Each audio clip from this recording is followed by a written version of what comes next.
bangkit, berarti kita harus bisa melihat dia.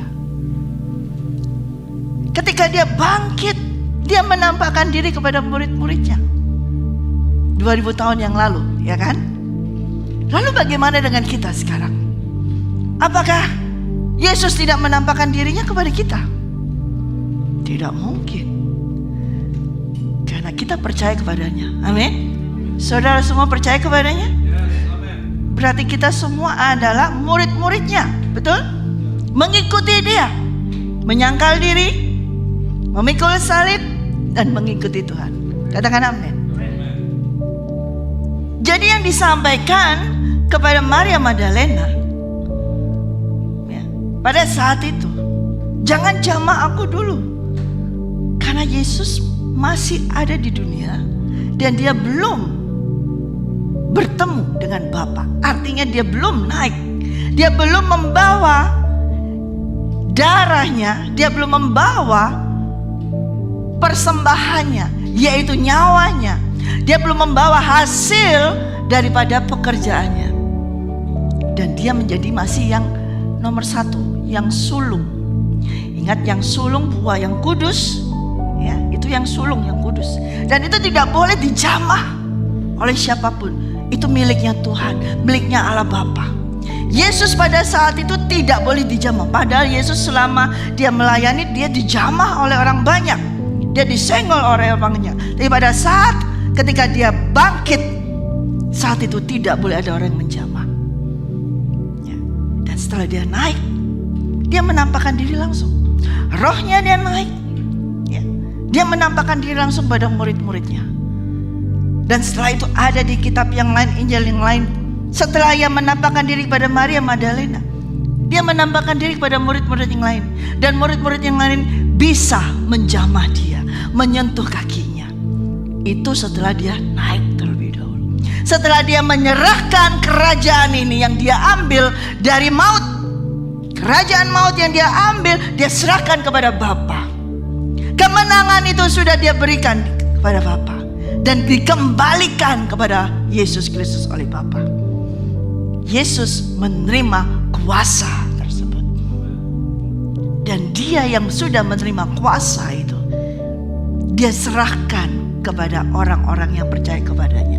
Dia serahkan kepada murid-muridnya. Dia serahkan kepada orang-orang yang percaya kepadanya. Setiap orang yang percaya kepadanya, percaya bahwa dia adalah anak Allah, percaya bahwa dia adalah Mesias, percaya bahwa dia adalah mati, dia bangkit dan hidup, maka kepadanya kerajaan itu diberikan. Amin. Jadi ketika dia berkata kepada Pilatus, "My kingdom is not of this world." Nah, itu sekarang ditransfer, diestafetan, diberikan kepada setiap orang yang percaya kepadanya. Terutama adalah kepada murid-muridnya terlebih dahulu. Kemudian kepada setiap orang yang percaya atas pemberitaan daripada murid-muridnya. Ingat, ketika dia berdoa kepada Bapa, dia pertama kali berdoa bukan untuk dunia. Dia berdoa, dia berkata kepada Tuhan, "Aku berdoa tidak untuk dunia, aku berdoa untuk mereka ini, murid-muridku." Ke-11 muridnya khusus Tuhan berdoa untuk itu. Tetapi kemudian dia sampaikan bahwa dia juga berdoa bukan hanya kepada 11 muridnya ini saja, kepada setiap orang yang percaya ketika dari 11 murid ini memberitakan tentang Yesus Kristus, tentang Injil Kerajaan Allah. Orang yang percaya kepadanya itu juga didoakan oleh Yesus, masuk dalam listnya doa Tuhan Yesus Kristus. Saudara dan saya masuk dalam listnya doa Tuhan Yesus Kristus. Amin. Kadang-kadang kalau kita nggak masuk dalam list doanya orang lain, tenang aja, nggak masalah. Selama engkau masuk list dalam doanya Tuhan Yesus Kristus. Amin. Ya. Kalau orang lain yang mendoakan belum tentu manjur, ya kan? Tapi kalau Yesus Kristus yang mendoakan, pasti, karena dia sangat dikasihi oleh Bapa. Dan ketika setiap orang yang didoakan, berarti orang itu mengasihi dia. Dan Yesus mengasihi orang yang didoakan. Termasuk berarti dengan demikian Bapa pun mengasihi orang yang mengasihi Yesus. Jadi ketika dia berkata my kingdom is not of this world, itu berlaku untuk setiap orang yang percaya kepadanya. Amin. Pertama untuk dia, pertama untuk murid-muridnya, juga kepada orang-orang, setiap orang yang percaya kepadanya. Oke. Nah, sekarang seperti apa Yesus sampaikan? My kingdom is not of this world. Semua yang dia katakan itu artinya kerajaannya dia bukan dari dunia ini. Kerajaannya dia yang bukan dari dunia ini.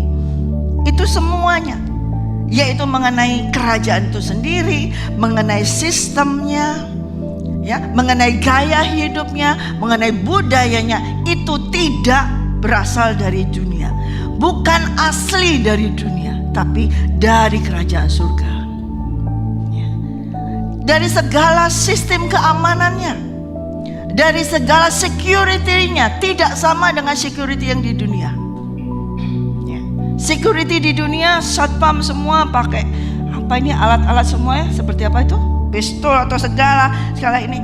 Makanya ketika Yesus ditangkap di taman Getsemani, pada saat itu imam-imam dengan Yudas bawa tentara yang bawa pentungan, bawa semuanya itu. Makanya dia bilang, emangnya kamu ini mau nangkap aku kayak aku nih penjahat, pakai pentungan, pakai segala macam.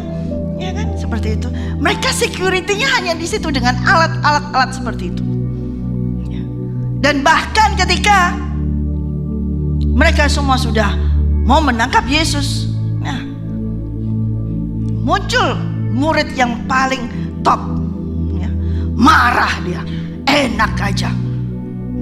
Nggak boleh orang menangkap tuanku. Oh, nggak boleh orang menangkap rajaku. Nggak boleh orang menangkap guruku. Enak aja, ambil pedang, seng, langsung jes, putuslah itu telinga dari prajurit itu. Dan Tuhan berkata, masukkan kembali itu pedangmu. Ya, kamu pikir aku gak bisa melawan dia? Jadi security yang dari kerajaan surga bukan seperti Petrus yang menggunuskan pedangnya. Itu bukan security dari kerajaan surga. Yang dilakukan Petrus itu adalah gaya hidup security kerajaan dunia. Petrus pakai cara seperti itu. Ingat yang kemarin saya sampaikan, ketika Yesus menyampaikan bahwa dia akan mati segala macam, ya. Pertama dia mengakui, engkau adalah Mesias, gini-gini, anak Allah yang hidup.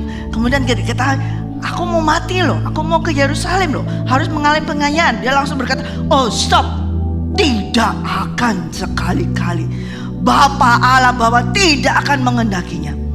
Ya, mulai tampil gaya perlindungan, care seperti itu. Sudah dihardik. Ternyata balik lagi waktu Yesus ditangkap, masih begitu lagi. Sok jagoannya muncul lagi. Gaya apa itu? Premannya keluar lagi. Langsung ceng gitu, seperti itu ya. Shit, Yesus mengatakan, masukkan lagi itu, sarungkan lagi itu pedangmu. Kamu pikir aku harus mengalami apa? Gak bisa menghadapi semuanya ini. Ya, coba kita buka apa kata Yesus. Ya, sarungkan. Ya, sarungkan itu. Ya, coba. Nah, itulah Petrus, dia melakukan hal tersebut, ya. Dan ketika dia melakukan hal tersebut, nah, ayat yang ke pasal 18, Yohanes pasal 18, Yohanes 18 ayat yang ke-10. Lalu Simon Petrus yang membawa pedang menghunus pedang itu dan menetapkannya kepada hamba imam besar dan memutuskan telinga kanannya. Nama hamba itu Malkus. Kata Yesus kepada Petrus, sarungkan pedangmu itu. Bukankah aku harus minum cawan yang diberikan Bapa kepadaku? Kembali lagi, ingat yang kemarin dia menghadik. Kamu menghalangi aku. Kamu adalah batu sandungan bagi aku. Dihardik sekali masih balik lagi jadi agennya iblis lagi. Ya, dia saat itu sudah dihardik. Seharusnya dia harus sadar, tapi dia terus lagi sok jagoannya.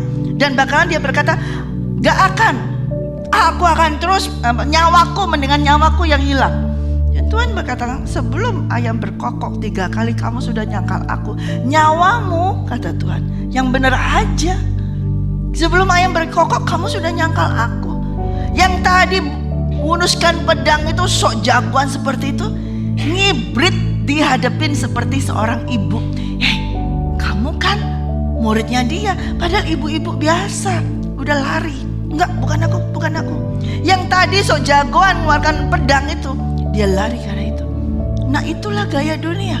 Nah, itulah kerajaan dunia. Dia pakai kerajaan dunia, dia pakai gaya kerajaan dunia dengan force, dengan kekuatan. Itu kerajaan dunia. Tetapi kerajaan Tuhan bukan dengan kekuatan. Kerajaan Tuhan dengan kuasa. Kuasa dengan kekuatan berbeda. Kekuatan belum tentu berkuasa, tapi kalau kuasa pasti punya kekuatan yang luar biasa. Saudara boleh punya kekuatan yang luar biasa, tapi kalau enggak punya kuasa, nggak akan bisa. Tapi kalau kamu punya kuasa, kamu pasti punya kekuatan itu. Sekalipun kamu orang yang kecil, tapi kalau kamu punya kuasa, ya, pasti kamu bisa kuat. Bahkan Yesus berkata, sekalipun kalau kamu tuh imanmu sekecil biji sesawi, tapi kamu punya kuasa di mulut, kamu berkata pindah gunung ini, beranjaklah ke sana, maka gunung yang gede itu akan pindah. Apalagi gunung persoalan di depan kita. Apalagi masalah yang kecil. Segede apa sih masalah kita? Segede gunung berapi kah? Segede apa? Kalau Yesus katakan, kalau kamu punya kuasa, imanmu kecil, tapi kamu punya kuasa, maka ada kekuatan yang luar biasa. Nah, itulah kerajaan. Ya. Dan itu diberikan kepada setiap orang yang berkenan kepada Bapa. Yesus berkata bahwa jangan takut kawanan kecil. Ya, kita ini kaum minoritas, kawanan kecil, minor, kecil. Di seluruh dunia kita mungkin terkecil sekarang, sangat minor, kawanan kecil. Tapi Tuhan Yesus berkata, jangan takut kawanan kecil. Bapamu yang di surga itu berkenan memberikan kerajaan itu kepadamu. Berkenan memberikan kuasa kerajaan itu kepadamu. Sekalipun kamu kecil, sekalipun kamu minor, tapi kamu memiliki kuasa dari kerajaan surga. Katakan amin. Maka dengan kuasa tersebut kamu bisa berkata kepada gunung, beranjaklah kamu pindah ke tempat lain. Maka itu akan terjadi. Itu terjadi di dalam sekarang ini kehidupan kita, saudara. Bukan cuma di Alkitab saja. Saudara percaya? Karena di dalam ada Roh Kudus. Di dalam kita semua sudah ada Roh Kudus. Dan ada kuasa. Nah, itulah kerajaan. Jadi kerajaan surga bukan hanya sekedar pamer barang, pamer segala macam. Wah, kelimpahan yang luar biasa. Mendapat mujizat tiba-tiba, mendapat berkat tiba-tiba, tiba-tiba dikirim mobil, tiba-tiba dikasih rumah, tiba-tiba semua tiba-tiba seperti itu kerajaan Allah. Wah, aku hidup dalam kerajaan Allah. Kerajaan Allah bukan hanya itu. Kerajaan Allah itu adalah kuasa. Kuasa ada di mana? Di mulutmu, di dalam kuasa itu. Amin. Kita nggak perlu kuasa dengan kita tahu bahwa kuasa ada di dalam kita. Kita nggak perlu pakai toa ngomong aku berkuasa, nggak perlu kayak gitu. Namanya orang berkuasa nggak usah teriak-teriak. Ya, diam aja. Ya kan? Kalau orang yang berteriak-teriak itu berarti dia tidak punya kuasa apapun. Makanya dia cari masa kuasa, dia cari supaya ada orang yang support dia. Tapi kalau engkau sudah menerima kerajaan itu, maka engkau akan diam. Tetapi bukan diam yang gimana. Kau tahu, nggak sembarangan ngomong mulut ini. Mulut ini nggak sembarangan ngomong sembarangan seperti itu. Tapi mulutmu ada kuasa daripada Roh Kudus. Oleh karena itu setiap perkataan yang keluar dari mulut kita itu sangat berkuasa. Kalau misalnya tidak ada perbincangan, misalnya engkau sedang hang out dengan temanmu atau sedang fellowship dengan siapa saja, kalau memang sudah tidak ada perbincangan, sudah cukup, tidak perlu ngomong ngalor ngidul, nggak perlu cari pembicaraan yang kosong dicari-cari seperti itu, nggak perlu diam, dan tidak perlu membuat suatu sendaguro yang tidak ada gunanya.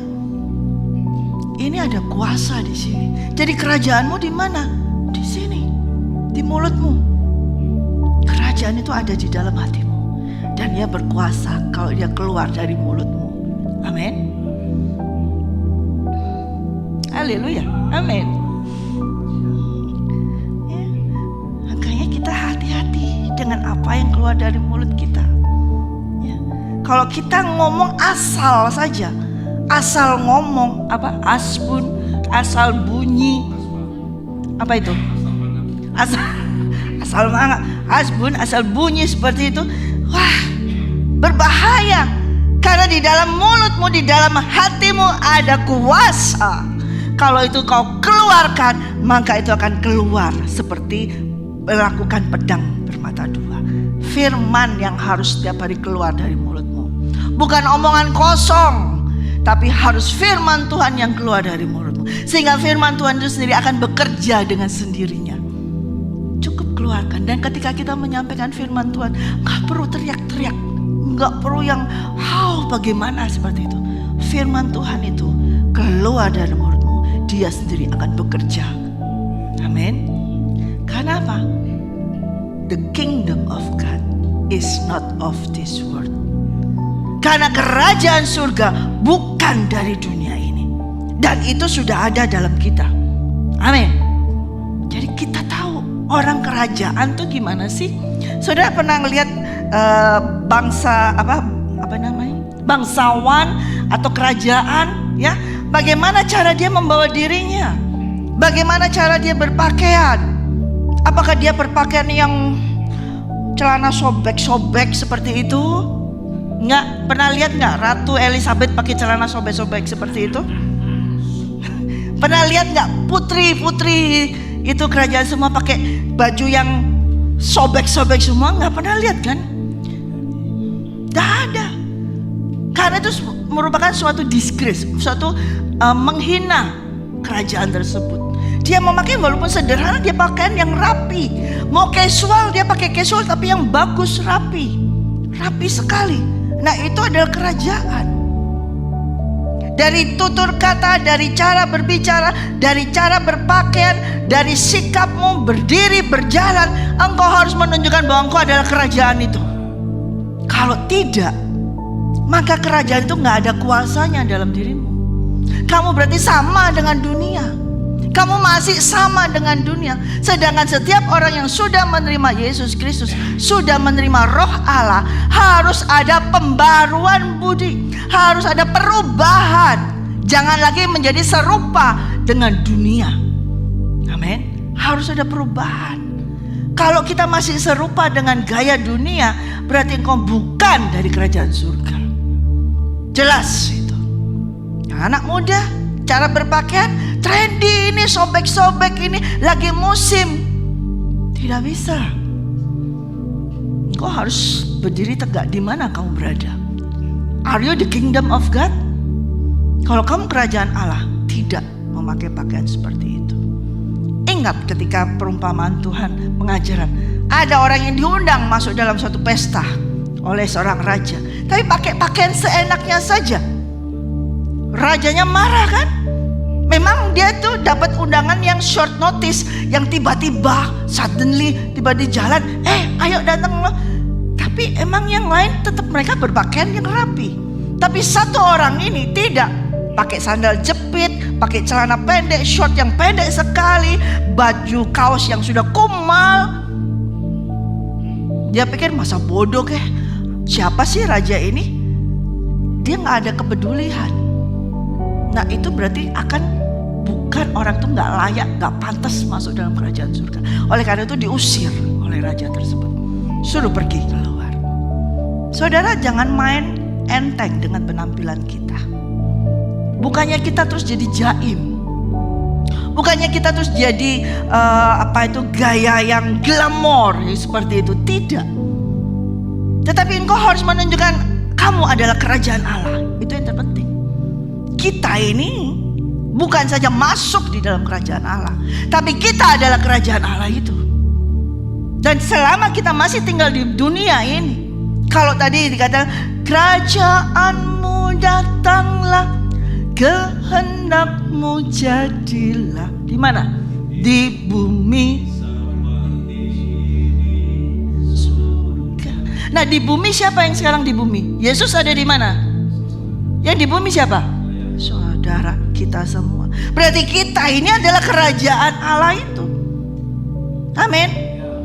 Kita harus menampakkan kerajaan yang tidak kelihatan itu nampak.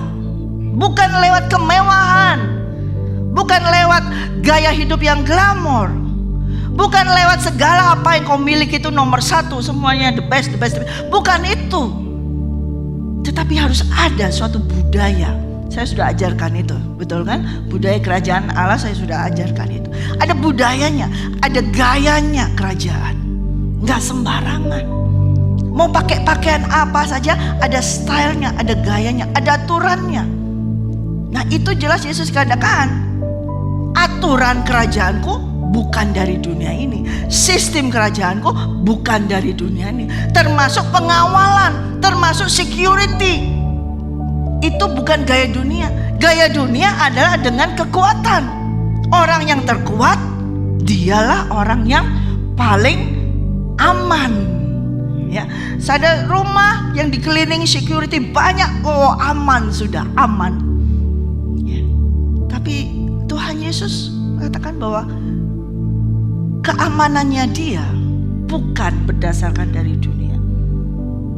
Ketika dia sedang gundah gulana, ketika ia sedang sedih hatinya, ketika dia sedang stres, ketika dia sebagai manusia dia merasa tekanan yang luar biasa, ketika dia harus mati di kayu salib, dia berada di taman Getsemani, dia berdoa sampai keringatnya mencucur seperti darah.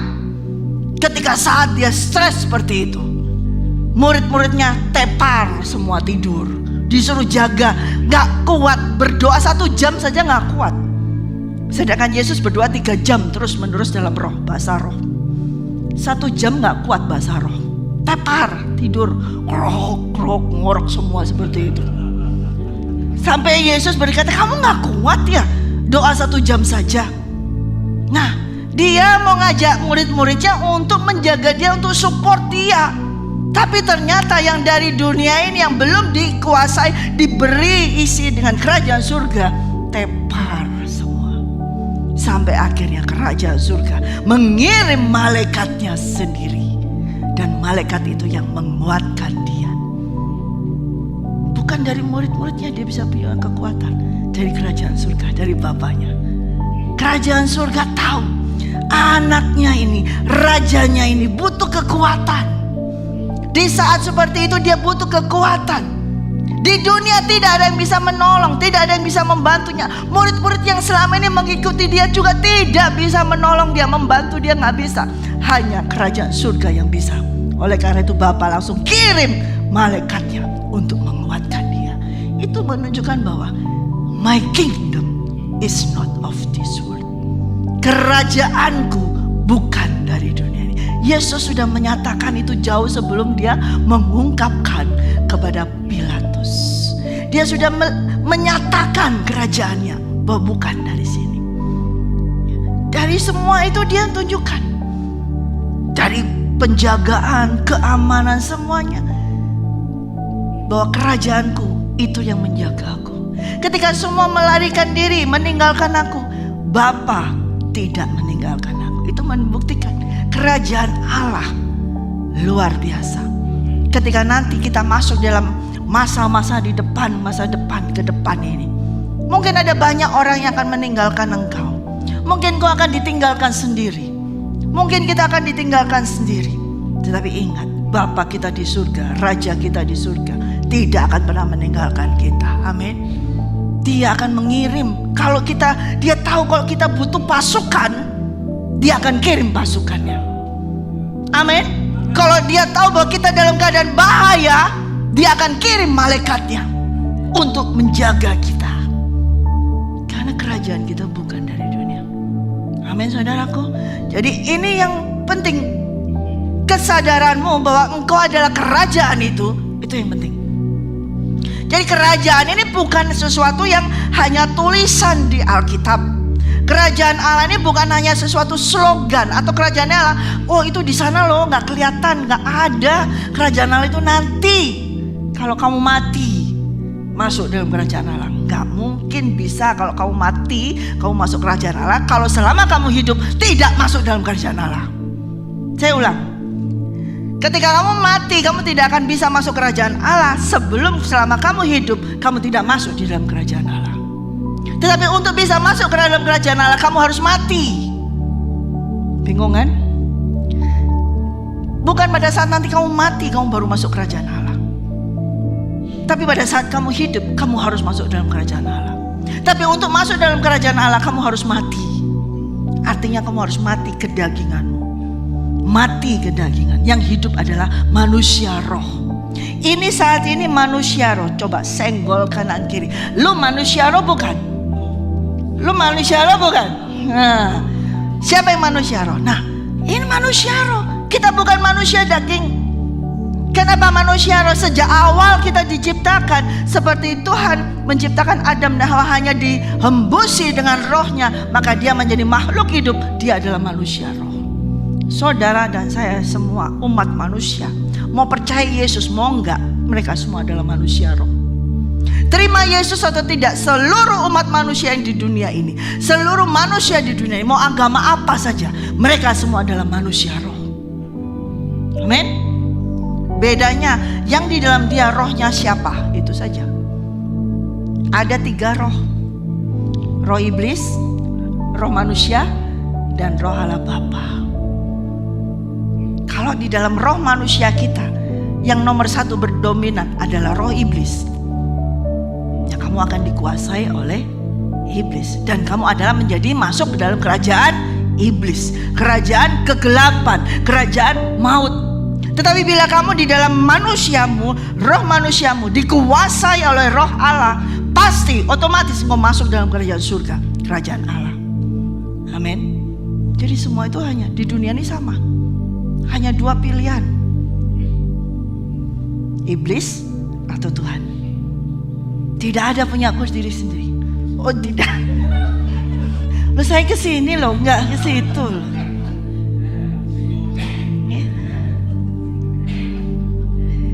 Kalau engkau kerajaan Allah nggak akan tersinggung. Sampai mana nih saya? Jadi kerajaan surga, kerajaan Allah itu real, nyata, bukan sesuatu yang tidak nyata. Ya. Kalau ada orang yang nggak percaya bahwa kerajaan Allah itu ada, ya tunggu nanti kalau dia mati, dia masuk mana? Masuk kerajaan Allah atau kerajaan iblis? Nah, gitu aja. Ya. Jadi jangan paksa, udah biarin aja. Yang penting kita sebarkan, beritakan tentang Injil Kerajaan Allah. Mau terima, oke, nggak terima ya sudah, kita sebarkan. Kalau enggak ya sudah. Tetapi yang terpenting adalah ketika engkau menyebarkan, engkau sendiri harus menjadi kerajaan Allah itu sendiri. Engkau sendiri harus menjadi agen dari kerajaan surga. Engkau sendiri harus menjadi duta besar kerajaan surga itu. Amin. Nggak mungkin kamu bisa menyebarkan Injil Kerajaan Surga kalau kamu adalah agen iblis. Nggak mungkin kamu bisa menyebarkan Injil Kerajaan Surga kalau kamu adalah double agent. Agen Kerajaan Surga juga, agen iblis juga. Nggak akan bisa. Double agent nggak akan bisa. Akhirnya nanti akan terpecah belah. Nah, 2 kaki iblis bisa berdiri di 2 perahu, nggak akan bisa. Nanti lama-lama akan mati. Amin, saudara. Jadi my kingdom is not of this world. Itu harus real di dalam kehidupan kita. Ya. Bukan melalui kemewahan, bukan melalui kenyamanan, bukan melalui power, kekuatan, force, ya, wah kekuatan ya, kuat-kuatan yang mana seperti, bukan melalui seperti itu. Hebat-hebatan yang mana ya, banyak-banyakan duit yang mana, bukan masalah di situ. Tetapi kerajaan Allah adalah berbicara tentang kuasa daripada Roh Allah itu sendiri. Kalau di dalam kehidupan kita tidak ada kuasanya, nggak bisa. Makanya kita harus terus bergaul dengan Dia. Kita bergaul dengan Roh Allah, bergaul dengan Roh Kudus, bergaul terus, bergaul terus, bergaul terus. Suatu saat dalam keadaan kehidupan kita, kita bisa down, kita bisa dalam titik yang lemah, kita bisa sampai ke suatu titik yang jenuh. Pasti bisa. Serohani apapun engkau pasti akan mengalami titik yang jenuh itu, pasti bisa. Selama kita masih ada di daging ini, itu akan mengalami suatu titik yang lemah, jenuh. Yesus pun sebagai Allah dan Dia sebagai anak manusia 100%. Dia mengalami kejenuhan, Dia mengalami suatu stres. Sampai yang di bawah, sampai dia stres, keringat sampai keluar darah. Itu dia mengalami seperti itu. Tetapi dia bukan dari dunia ini. Itu yang membedakannya. Dia bukan dari dunia ini. Sehingga ketika dia stres, dia bangkit, ada Roh Allah. Yudas stres, takut, gelisah, gentar, stres, malu, kecewa, marah pada dirinya sendiri, stres. Tapi karena di dalam dia sudah ada roh iblis, berarti dia dimiliki oleh kerajaan maut. Akhirnya endingnya adalah bunuh diri. Berbeda dengan Yesus ya. Oleh karena itu di dalam kita ini saudara, ada kerajaan itu. Dan itu yang harus nyata ya. Sekali lagi saya katakan nyata di sini. Bukan terus kita besok pakai mahkota jalan kemana-mana seperti itu, terus bawa tongkat terus ibadah sini, ayo semua pakai mahkota semua seperti itu, pakai baju. Enggak seperti itu, kerajaan tidak harus seperti itu ya, pakai mahkota segala sesuatu ini. Enggak, mahkota kita tidak yang seperti yang dibuat orang. Amin.